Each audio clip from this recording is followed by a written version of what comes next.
Welcome back. My name is Sam. I'm here with Hamid from LegalSoft. We're going to be continuing our conversation. Today we're talking about AI, what we learned from our conference, and so much more.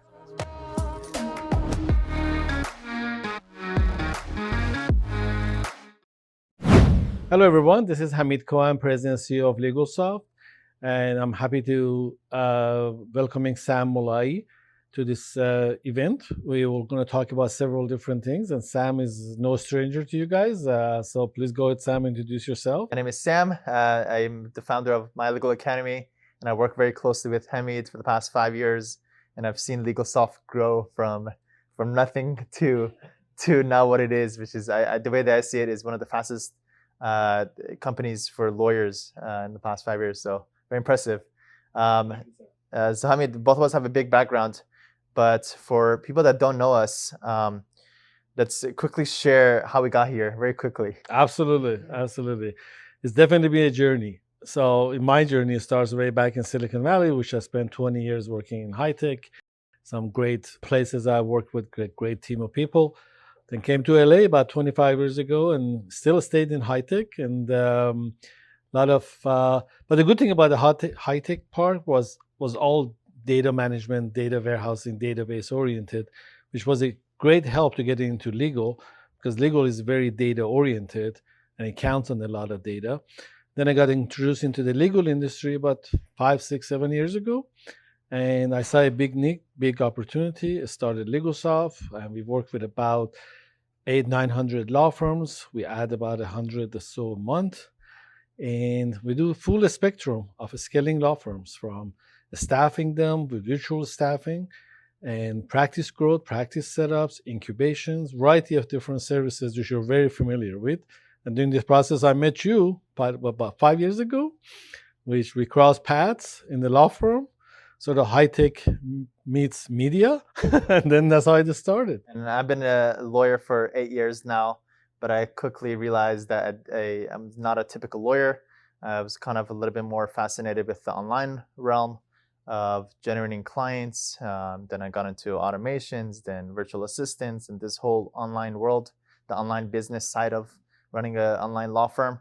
And then we've been able to join forces to have multiple successful ventures together as for law firms. And now for the past 3 years, I've also been passing on things that I'm currently doing for my own law firms, passing off to other lawyers so that other people could duplicate the same success. And I actually got a comment last week. Whenever you post a lot of stuff online, obviously we have our friends and family that watch it, but 98% of people that watch it is strangers and people that don't know you. So all of a sudden they find a video of you, and here comes this guy who's talking. And so the comment was, well, if you're so successful with your law firm, why are you doing My Legal Academy? So my question is, Hamid, when you're running all these successful ventures, why create content and why share what you know best? It's part of the journey, I think. It's like you might say, why, not that I compare myself, but we're talking about Bezos and Elon Musk and so forth. Why are they working so hard? Why are they doing all of this stuff? Why are they doing all these conferences and content generation and so forth? Because it's part of the process. You enjoy it. You want to share your experience. You want to help others. You want to learn more stuff. So this is all sort of a recipe to that. If you wanted to put it into like, I don't need this anymore, I don't need to do this anymore or whatever, I probably would have been retired many years ago. But that's not about the money or the business or the success. It's the entire journey. For sure. And as you said, business and life isn't just about making money. If that was the case, you just put your head down in a cave and just sit behind a computer and try to make money. But as you become more well-rounded, you realize no, there's more to it than life. There's giving, there's teaching, there's mentoring, and that's when true meaning and true happiness comes from, when you give, not necessarily from taking and just making more money. So that's the reason, you're not just trying to make money. Yes, by the way, a byproduct is also to make money from it, but most people, I think, like have a mutually exclusive relationship with money. That if you can't be doing this and making money, no, why can't you share and give and do good and mentor and make money? If anything, the society should encourage you to do that, because the more you do that, the more you get incentivized to go do more and more of it and affect more lives. So sometimes the culture and society wants you to like questions it, but Absolutely. Well, There's always a reason for that. In my belief, when people question this kind of thing, they don't understand how to scale themselves upward, where it gives you the opportunity to be able to do some of the things that people from the outside might look at as like, how do you have time to do this if you're running 5 companies, 8 law firms, this and that? Delegation. You delegate, you have surround yourself with a lot of good people, remote or local. In legal stuff is a lot of remote. Like in my company, we have about 200 remote staff that work for LegalSoft and 50, 60 local. If it wasn't because of those people, I couldn't be sitting here and talking to you on the camera. I could be grinding a bunch of emails and documents and stuff. But if you scale up properly, it enables you to do the more important things and more things that is makes you happier and more successful. For sure. And as you're create this content, you're also, as you're talking and explaining things, that's where you're able to kind of understand things on a higher level. And that's also a question I get, is like, why do you teach? Because the highest form of teaching, of learning, is teaching. So these are all, again, byproducts of doing things that most people don't do. But when you do them, you do reap the rewards on the other side. So this is the question a lot of people ask. One of my sons, goes to to the law school in Pepperdine, and one of his professors, which is a very renowned professor, is Harvard graduate, Yale undergraduate, extremely smart, working in the industry in finance for many years, and he's full-time teaching at the university, which is probably 10% of what you could be earning if he was actually practicing it, right? But he loves it. And I'm sure everybody asks him, with your credentials, with your experience, with your energy, why are you teaching and not running a big practice? He loves it. He just not doing it for money, and he just loves it, and it works. And talking about loving something, just 2 months ago, we had our conference, MLA Live 2023. It was My Legal Academy's first time doing an in-person conference. Up to that point, it was 3 years of this virtual experience, pretty much multiple times a week, meeting on Zoom, sharing, giving, and then finally we're like, you know what? Let's bring it all in person. And we had our first conference called MLA Live. It was an amazing experience for me. I could just quickly just want to share our experiences. For me, it was life-changing because it finally, after 3 years, kind of seeing the results of all the work that we put in the last 3 years, it all came together, of all the people's lives being able to affect. And it was amazing hearing the feedback about how much the things that we do share and pass in our program, how much it's affected people's lives, not just financially, but also the freedom to be able to be a more well-rounded person, to have more time with their family, and kind of, again, focusing in on the person themselves. So it was an amazing experience. I think last time I felt like that, it felt like my wedding already. Exactly. I was going to say that because I go to about 20 plus conferences a year for past 20 years. And yours, the MLA, was very unique and different because it seemed like everybody who was there were already related to you and was related to the event and related to each other. It almost was like like a community that came together. And everybody I talked to during and after, a lot of them contacted me and we talked about consultations and so forth. They were all felt the same way. That was like it was a reunion. Not going to one of these conferences where you don't even know 2 people in the entire conference, really. But they look like they all knew each other somehow through you and through your network. And I think, practically speaking, and then this was the common thing. People said, like, wow, this is amazing. I feel like I already know everybody and I feel so close to everybody. And the reason is people were so alike with each other. And how were they alike? And I realized, wait a minute, because we've been, for the last 3 years, we've been putting ourselves out there with a lot of advertisement and a lot of content. So our advertisement and our content has been seen by millions of people. It's like 5 to 10 million people. And from that, there's been 5,000 people who have applied to our program. And out of that 5,000, there was 600 people that actually joined our program. And out of that 600, there was 100 people who came and actually invested with their time to come to their conference. So this has been the definition of filtered all the way through, of, from millions to these 100 core people who are really invest in themselves, who care about growing, who are open-minded to learning and growing. And when you bring that all together in one place, that's where magic really happens. No, absolutely. And one of the big success of some of these conferences like yours, or what happens later, because there's a lot of follow-up. Some of these conferences you go to and you come back with a bunch of goodies that you throw on the floor in your office and you don't even open it. But you come back and there's a follow-up things that needs to happen or done right after that conference. And I saw that when, I don't know, 15, 20 people right after conference reached out to me and set up a time to talk to me. And then from that, the whole bunch of new action items came up.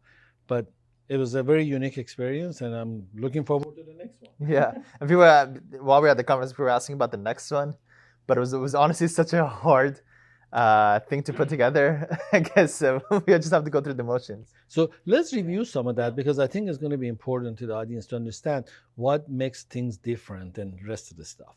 So some of the stuff that it is very important for any of the attorneys, doesn't matter if it's new ones or established ones, is using the latest, greatest technologies and not just sitting on the sideline and watching it happen, and they have to play catch up later on. I see that a lot because on this hand, we're implementing very sophisticated case management software for the law firms like Clio, Litify, FileOne, and so forth.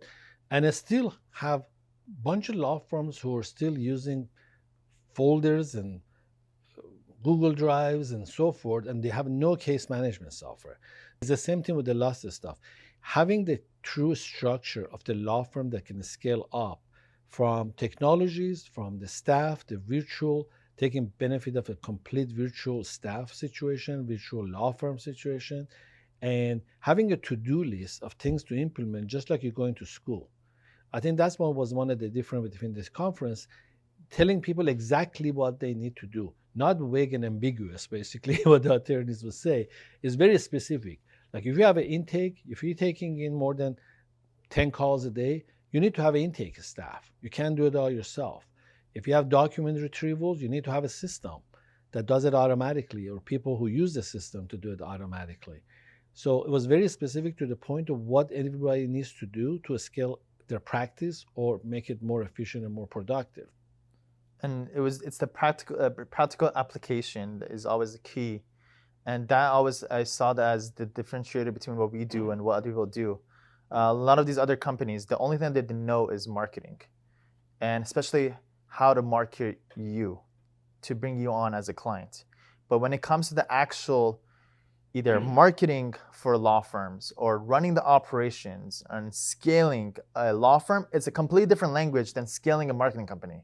Anything that so make sure that whoever you work with actually has actual experience and current experience, not what they did, what their experience was 5 years ago, 10 years ago, but what are they doing right now? And I think that's what separates us apart from the market. I mean, is both of us are running law firms, our own law firms, our own things, and these are things that we all pass on to each other. We go through those pain points ourselves with the virtual staff, with the market, the lead generation, with the conversion of how to sign them up, all that stuff. And then once we troubleshoot those things ourselves, and that's when we go say, hey, this is what works. And I'm going to give them some example that some of the projects, some of the firms that me and you are both involved in. Like me and Sam joined in the law firm where we have over 5,000 cases with almost no local staff. There's another firm with about 2,000 cases, no local staff. And think about that though. 5,000 cases signed up. You add a few hundred every month, and we have a small little office for that law firm. And very lean team. Very lean team, all virtual, network of law firms and attorneys that we work with. And I mean, a lot of people are envy at that, but it is possible. And right before you, I had one of our common friends, Sean, here, where we're talking about his law practice and how he has scaled his personal injury in California. And I'm estimating he has about 45 people in his law firm, and 25 of them are virtual. Yeah. And that's how he was able to do that. He always says, look, if I had to hire all of these people here, one, I couldn't afford it. Two, I couldn't find them. And if I found them, I couldn't keep them. And it's very scalable. When I tell him you need 3 more case managers, by next week, LegalSoft gives them 3 case managers, that are trained with FileOne that he uses and things like that. So he has no limitation on how to scale his practice because now the resources are available in how to do client retention, how to do online presence, how to network. All of that is available, but people have to know how to use it. Same thing with the technologies. He deploys a lot of different technologies. His 5.1 implementation is probably one of the best. He invested a lot of time in it. He streamlined it. He uses all the bells and whistles they have. So it helps him run the better practice. And he uses other technologies like that. So that's where it's going. What's the main pain points of in-house staff? Is you basically you need to have people in-house only to monitor some major tasks. As a manager or director? Only as a managers. Well, people, different firms call them managers, directors, partners, COOs, and all this kind of thing. But it doesn't really matter.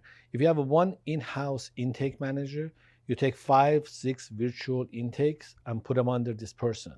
You have one attorney in-house, you get 2 or 3 remote attorneys who work like paralegals underneath that person. So the foundation is one in-house person, but the extension and expansion is right under them. I know a firm that has 68 case managers in-house and has 120 virtual case manager assistant under them. That's how they can scale. There is no way that they could have that many case managers in-house. It's not affordable, it's not available, it's not sustainable. Amazing. And one of the things that came out of the conference, and I think one of the most valuable things that I shared was our workshop, which is the AI workshop. By the way, cheers. Cheers. We're kind of late, but so AI. We did a workshop. It was called "Building Your Law Firm Agent Workshop," and I feel like a lot of people have been dabbling with ChatGPT, but we took this idea of ChatGPT, we made it very practical, and the idea and the vision was to make an AI agent that knows everything about your law firm, who knows every intricacy about your law firm, exactly who's on your team, what kind of marketing do you currently do, what kind of marketing do you currently not do, the numbers of your law firm, and the nuances, who's your ideal client, what are the problems, your FAQs, and every single nuance of your law firm. And now once you feed this AI agent everything about your law firm, now this AI agent acts as your specialized consultant that you can ask them when it comes to growth, marketing, incentive programs, or any questions that you have. And we shared this, and by the time I shared it, was already 5 months into me building this out myself. And I've already had 5 months of experience of making it better and better. Mm-hmm. And the more, and as I'm like waiting for me to have the conference to be able to pass this on, I'm like, oh my goodness, might be one of the most valuable things I've ever created and shared ever. And we released it to 100 people at our conference, and people's light bulbs were going off. And I'm like, wait till you guys see what comes out of this. And if you guys actually follow through with this and use this for months, this is the one biggest gifts I could ever possibly give to you guys. Right. It's remarkable because, as you know, my background with the data management and data mining and so forth, I feel like I've been in the AI market for 20 years just waiting for it to pop. And when the ChatGPT came, it was sort of like, oh my God, we're finally there, because it was done a lot of manually and a lot of underground work. And that's why you see all this stuff popping up. It's been in the works for years and years. It just surfaced. So if I were ABAs all over the country, I would make a requirement for every attorney to have, like, part of the continuing education program is to have ABA classes conducted for AI. For all attorneys, they need to dedicate at least a few hours a month fully on understanding and learning AI, because it's going to come to their lives, both personal and business, no matter what. And it's going to happen much faster than they ever think. So I was talking to one of the veterans of a PI industry this week in my office, and I was explaining what's the difference. What is this thing about AI? I understand the basic, but what's it? I said, imagine you just hired somebody pretty much for, $1 an hour, you might imagine, who has unlimited ability to learn as quickly as you can give him a data to learn from. And then it can help you in unlimited fashion because it doesn't sleep, it doesn't eat, it doesn't talk. It basically learns and helps you. So that's your AI. So you have to understand it, how it happens, and how I can benefit from it. And the longer you train the AI, the more better they get. It's crazy. I have one of my agents who's 6 months old, which is a long time. That's like 60 years. Yeah. So 60-year-old or 6-month-old AI agent who knows every intricacy of My Legal Academy when it comes to our members, all the pain points, all the marketing messages, the social media posts, and everything between now. Everything that I need is possibly at my fingertips on a much higher level than anybody could ever possibly give me. And that's like a huge advantage when it comes to copy and everything else. Let me give you a vision of brief of vision of what we're doing at LegalSoft, which I've been waiting for a very long time to do. That a lot of people might think this is a little crazy, this is a little over the top, but essentially we set up a new AI department which has 10 plus machine learning developers who are expert on creating AI platforms. And the vision is take the entire pre-litigation process, let's say example of personal injury. I call it a sort of a PI AI kind of a thing, where hypothetically at some point I want to push this button, get a client, and push this button, get a check, which is every attorney's dream, to just push buttons to make this process. But it's truly doable because we broke it down in several modules where this button essentially identifies where your client coming from and who you should target, and when you're targeting them, what you should ask of them and entice them and capture them and retain them. This other button is a complete virtual video style intake person who speaks every language and can understand you and understand your feelings about the incident that just happened to you, and knows how to escalate the conversation to a live attorney so you can retain it or escalate it. And then it goes into the case management module where it sets up the client in the system, file one, Clio, whatever, sets up treatments, follow-up treatments, makes you appointments, make sure you don't miss your appointments, collect your medical records, analyzes your medical records, and creates a demand. All of it AI. Obviously, it needs an operator. So somebody needs to oversee the whole process. But we go from case management to demands, from demands to lien reductions, from lien reduction to settlement. And the entire machine can do that with the supervisions. Again, I'm not saying that doesn't need any legal expertise, even though you can learn and have it, but initially it needs to be monitored. So it's the entire process of an AI running the practice, where the attorney basically manages it like a game on the screen and knows exactly what's coming in, where is it at, where is it going, how much money is producing. That's the future of a lot of law practices. And the law firms who implement these things are really gonna thrive versus the ones who are gonna be questioning it. And if they don't, through the ABS program, all other big institutions like Amazons and Googles and Facebook, they're going to enter to the legal market. But those who don't know, who's the first one to enter? Right now, the first runner-up is Amazon. Wow. So they're going the Amazon law because they've been chasing it for a while, trying to pass. They're doing a lot of campaigning to be able to get into the ABS program. For those of people who don't know what the ABS program is, Alternative Business Solutions, which several states have already licensed it. And I have a law firm of my own, even though I'm not an attorney, because I'm licensed on the ABS program. Arizona, Utah, Washington, D.C. And the next biggest hit on that is California, what they're campaigning for. So people know in the 2026, it most likely is an 80% chance that California is going to adopt it, and it's going to be the first biggest market where your competition going to be Amazon Law or Google Law or one of these guys, or maybe 5 of them simultaneously. And they offering, again, for the people who don't know, they are offering 18% fees. That's their target, instead of the 1/3 or 40 and 45%. So you're going to be competing with Amazon Law at the 18% fee taking for the clients. So if you're not into the AI, if you're not thinking ahead, look, in Less than 3 years, you're going to be competing with Amazon. And good luck competing with Amazon. They could ask some e-commerce people how they feel about this. Exactly. Yeah, any kind of a market. Amazon basically wipes it out because they can do it faster, cheaper. So that's in the horizon with the AI. Well, one of the main pain points from personal injury lawyers is finding the right service providers and be able to maximize on those relationships. Can you talk about your venture, one of your latest ventures? You have a bunch going on, but this one I think might be one of your biggest ones. Can you tell us about Lean Networks? Sure.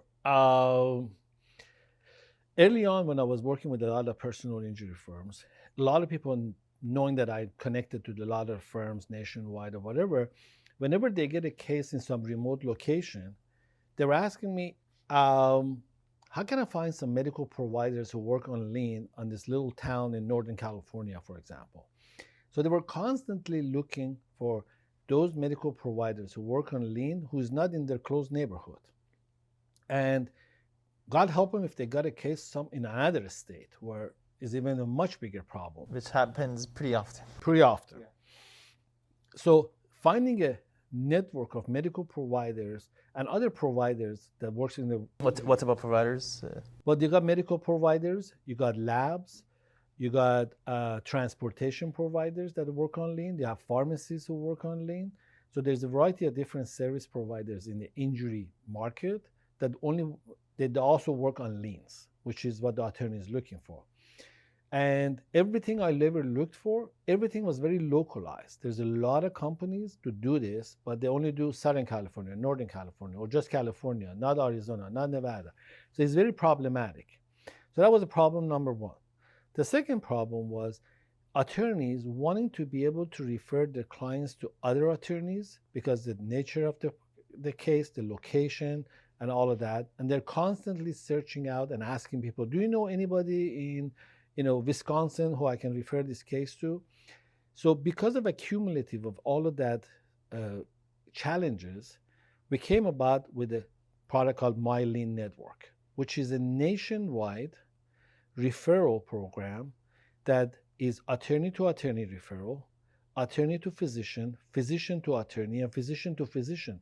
A lot of other issues also comes when the client goes to one of these doctors. They recommend second opinion, specialists, labs, and they don't know who else works on lean, so they get stuck. This solves that. So if I go to a general practitioner and I want to send you for MRI, they're looking for an MRI lab who works on lean. So it not only does the connection like a directories would do, it also manages that case referral. So it tells you, Sam, you have sent 10 clients to these 10 law firms or doctors, and those doctors refer them to these other doctors. You can track the status of the cases, the progress, the documents, the fee arrangements, everything is in there. So it's not just a referral source, it's also a referral management system. We just launched that. It's going to go out to the nationwide implementation, but it should solve a lot of challenges. And right now, there is no fee or any cost to join a network and start using it and fix 4 or 5 of your practice challenges by using one single platform. What's the website? myleannetwork.com. myleannetwork.com. Yeah, specifically for personal injury lawyers? Personal injury and workers' comp. Anything injury related. If you're an injury related lawyer, check out mylegalnetworks.com. Absolutely. Yeah, it definitely was. I remember when this was brought up many, many years ago, and I guess you created a platform that scratches your own itch. So it's amazing to see. Amazing. Hamid, what's the period of your life right now? How would you describe the overall kind of mindset that you're in when it comes to running your businesses? Discipline, automations, and innovation, basically. I live off of innovations. Which one by far overrides all of them? Personally. Technology innovations is constantly, basically, I learned from early on, I need the machines to do everything for me, kind of a thing. So now with the combination of the data infrastructure, with the machine learning systems, with all these apps and tools, if you can put them all together into the box and shake it up, it could basically run our lives much better than we can because it has discipline and it has a unlimited learning capability. So I would say that's my biggest passion is how to implement any kind of AI, automation, tools, whatever. Every time somebody in my company comes up and says, should we try this new technology, this new implementation? The answer is always yes. Go try it. Let me know how it works out.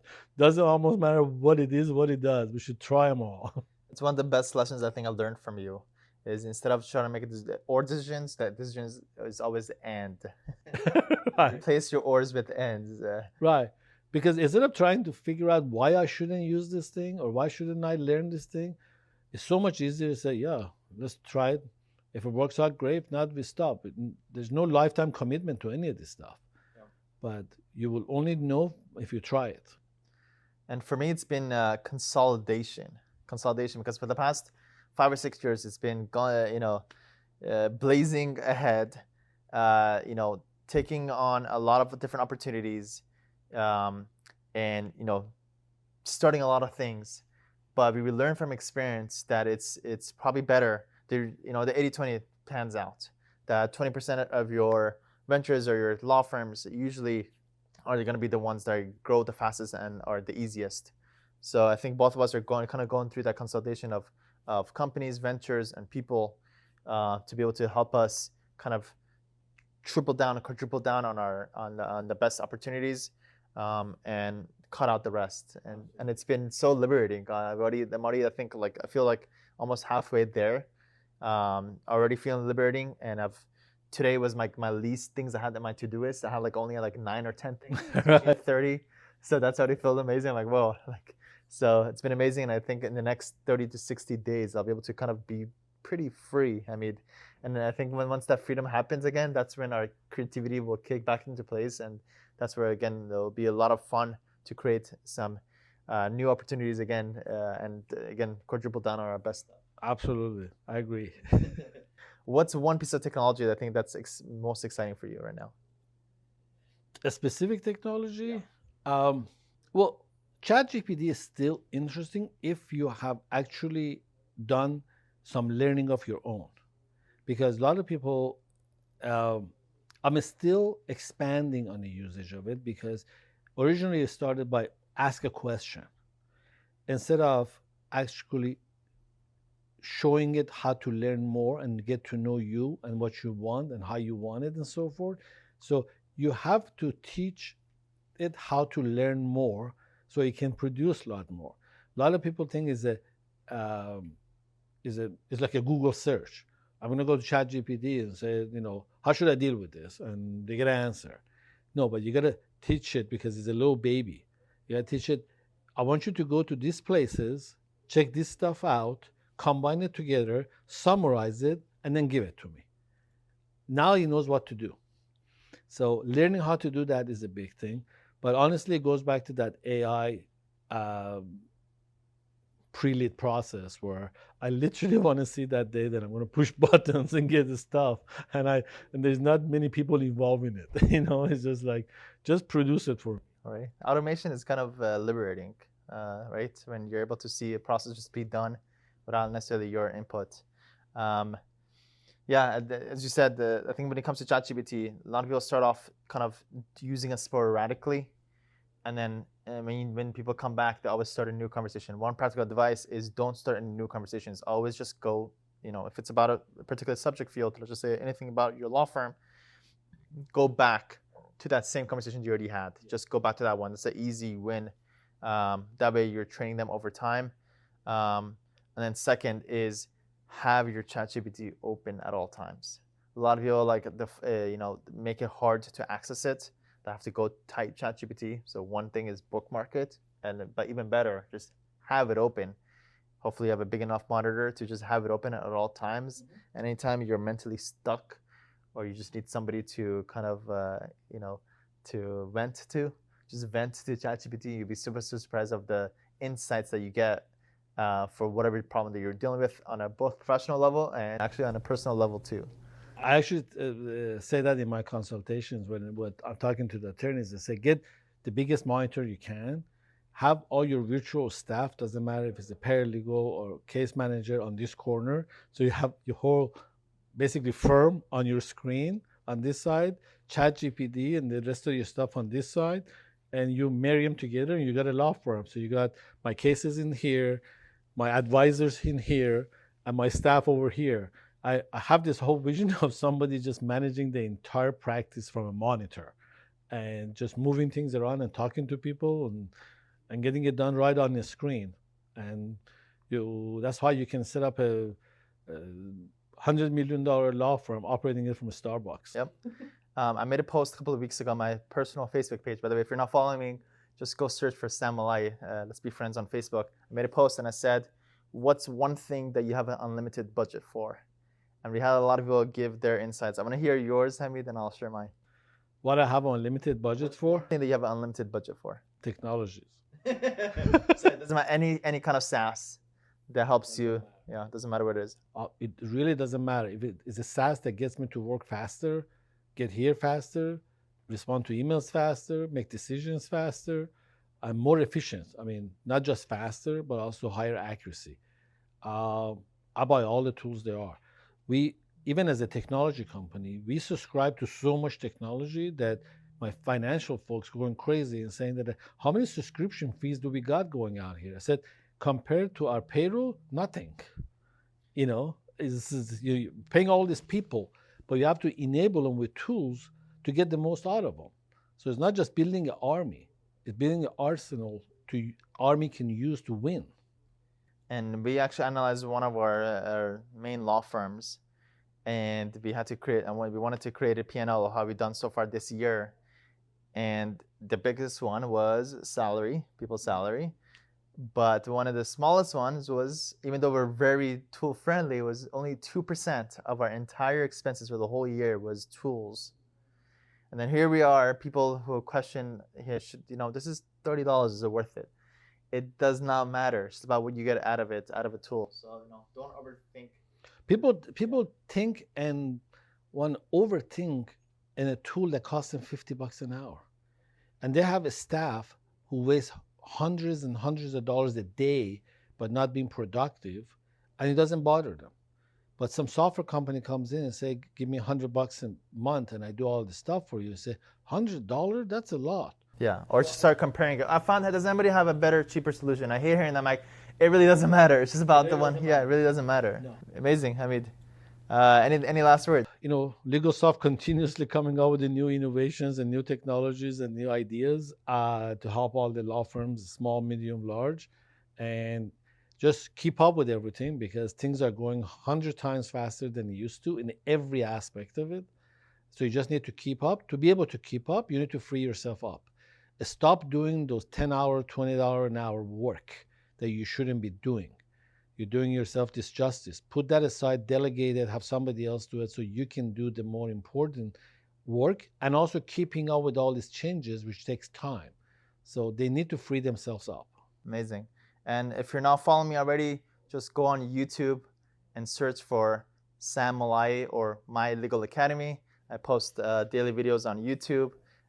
And we also have our community. If you're interested in learning more about how we can help you double your law firm revenue within 12 months, it's completely possible. We have so many people that we know to help do that. Just go to mylegalacademy.com and to get more details.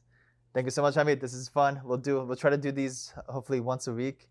And cheers.